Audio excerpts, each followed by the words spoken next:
Why is the world so angry? Why do our feeds drip with venom, our conversations crackle with tension, our leaders and media thrive on rage?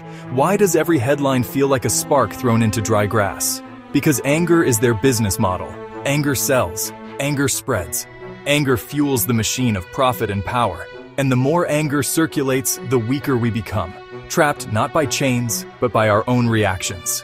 They don't feel your anger, they depend on it. But here's the paradox. The greatest act of rebellion today isn't to scream louder, fight harder, or fuel the fire. The greatest act of rebellion is calm. Not silence, not indifference, not weakness. Calm is discipline. Calm is clarity. Calm is the one shield no propaganda, no leader, no algorithm can pierce. Because calm breaks their business model. Calm starves their outrage economy. Calm makes you ungovernable by fear. This is the power of choosing calm. Anger, the oldest trick in the book. Leaders throughout history knew it. If you can make people angry, you can control them. Empires were built on fury, revolutions fed on resentment, wars ignited with a spark of outrage. But in the digital age, anger is no longer just a political tool. It's a product, a consumable, a commodity packaged, branded, and sold back to us. Every scandal, every tragedy, every breaking headline is chopped into sound bites designed not to inform, but to enrage. Media studies prove it. Outrage spreads faster than facts. Anger creates more clicks, more shares, more ad dollars.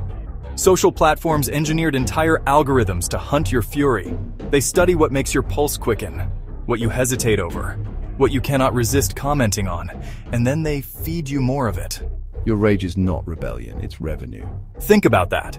Every time you argue in the comments, you fuel their profits.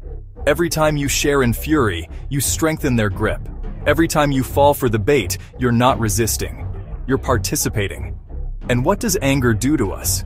It narrows our vision. It blinds us to nuance. It makes us tribal, reactive, predictable. It gives our leaders a leash, and we willingly walk ourselves.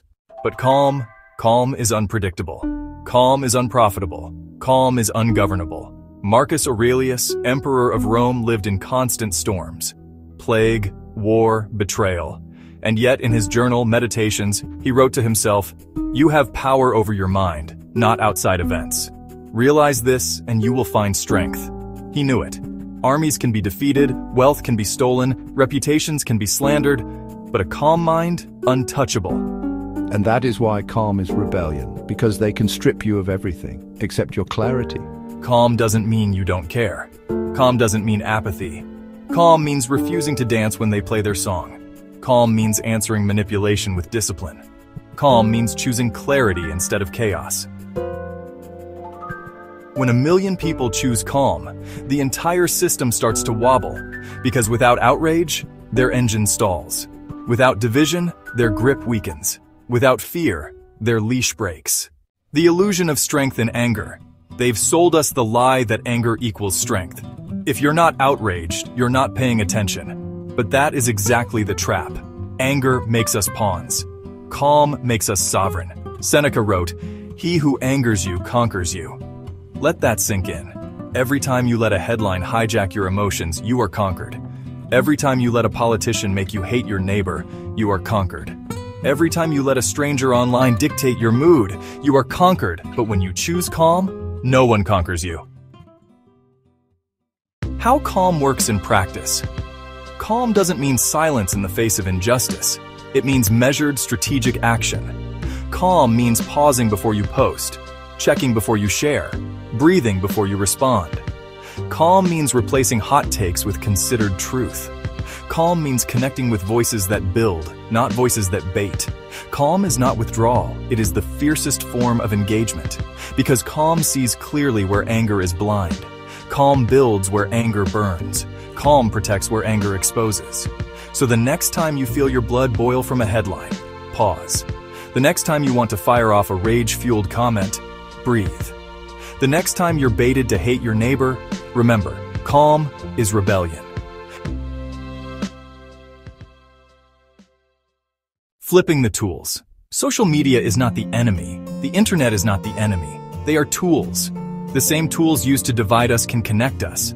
The same platforms that amplify outrage can amplify wisdom, if we choose it. Instead of following chaos merchants, follow builders. Instead of amplifying hate, amplify clarity. Instead of drowning in propaganda, dig for credible channels, thoughtful teachers, disciplined communities. The tool is not the problem is what we choose to reward. Imagine millions choosing differently. One calm post a week, one verified share instead of 5 angry reposts, one inspiring connection instead of one tribal war.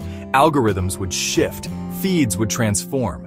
The culture itself would bend toward clarity, because amplification doesn't just spread hate. Amplification spreads whatever we decide to plant. Calm is contagious. Anger spreads like wildfire, yes, but calm spreads too. Think about the person in a heated argument who refuses to raise their voice. Everyone notices. Think about the leader in crisis who speaks with steady clarity instead of panic. People rally to them. Think about the parent who remains composed when a child rages. The storm softens. Calm changes the room. Calm changes the feed. Calm changes the world. And calm is free. It costs nothing but awareness.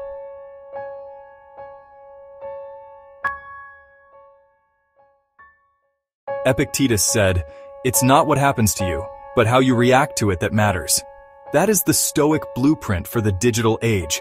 We cannot stop leaders from sowing division. We cannot stop media from inflaming. We cannot stop algorithms from baiting. But we can stop ourselves from feeding them. Calm is not passive. Calm is active mastery. Calm is the daily discipline of guarding your mind. Calm is choosing not to be programmed by their programming. And when enough people do this, the outrage economy collapses. Calm as a movement. This isn't just personal, it's collective.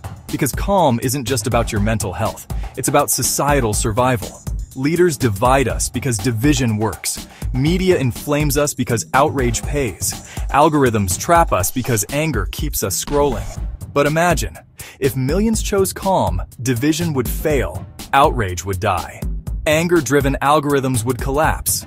They want your anger. Don't give it, they want your fear. Don't feed it, they want your division. Don't surrender it. Calm is not retreat. Calm is revolution. Calm is the rebellion that cannot be crushed because it leaves them nothing to feed on.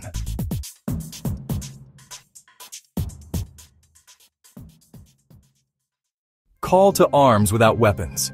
We do not fight this with violence. We fight with sharpened minds, with disciplined emotions, with clarity that refuses to be hijacked. Choosing calm is not doing nothing. It is doing the one thing they cannot counter. It is the only weapon they cannot use against us. Calm is the power they fear most.